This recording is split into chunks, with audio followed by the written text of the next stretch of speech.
ఇవాళ CM relief fund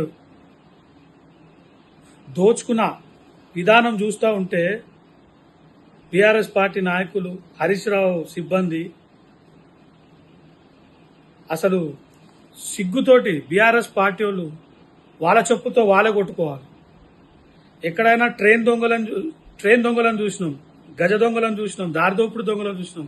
అరే మీరంతా కారు దొంగలరా. గరీబోనికి సీఎం రిలీఫ్ ఫండ్ అనేది ఒక వ్యవస్థని తయారు చేసి పెట్టిందిరా మన రాజ్యాంగం. ఆ సీఎం రిలీఫ్ ఫండ్ గరీబోడుకి సీఎం చేసే రిలీఫ్ ఫండ్ను కూడా కొట్టేస్తారా? దొంగలారా మీరు? కారు దొంగలరా మీరు? ట్రైన్ దొంగలు లేక కారు దొంగలరా మీరు? హరీష్ రావు పెద్ద పెద్ద మాటలు మాట్లాడుతుండి సిబ్బంది నీ ప్రమేయం లేకుండా ఎట్లా చేస్తారు హరీష్ రావు? నేను నిన్ను అడుగుతా ఉన్నా. పెద్ద మేధావి కదా నువ్వు, సిగ్గుండాలి నీకు. గరీబోళ్లకు సహాయపడే సీఎం సహాయ నిధిని దొంగలు లేక కారు దొంగలు లేక కొట్టేస్తుర్రా మీ కారు దొంగలు. బీఆర్ఎస్ పార్టీలు సిగ్గుండాలి మీకు.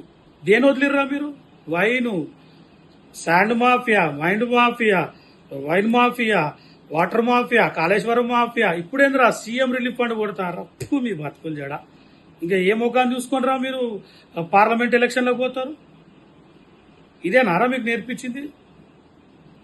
ప్రజలు మేము పబ్లిక్లోకి వెళ్తే అసలు టీఆర్ఎస్ వాళ్ళు వస్తే బీఆర్ఎస్ వాళ్ళు వస్తే వాళ్ళ చెప్పులతో కొడతామని అంటున్నారు. ఇవాళ మీరు చేసిన లెక్కలు చూసి సీఎం రిలీఫ్ ఫండ్ని మీరు అడ్డగోలుగా ఇట్లా దోచుకుంటుంటే మనుషులు కాదరా మీరు?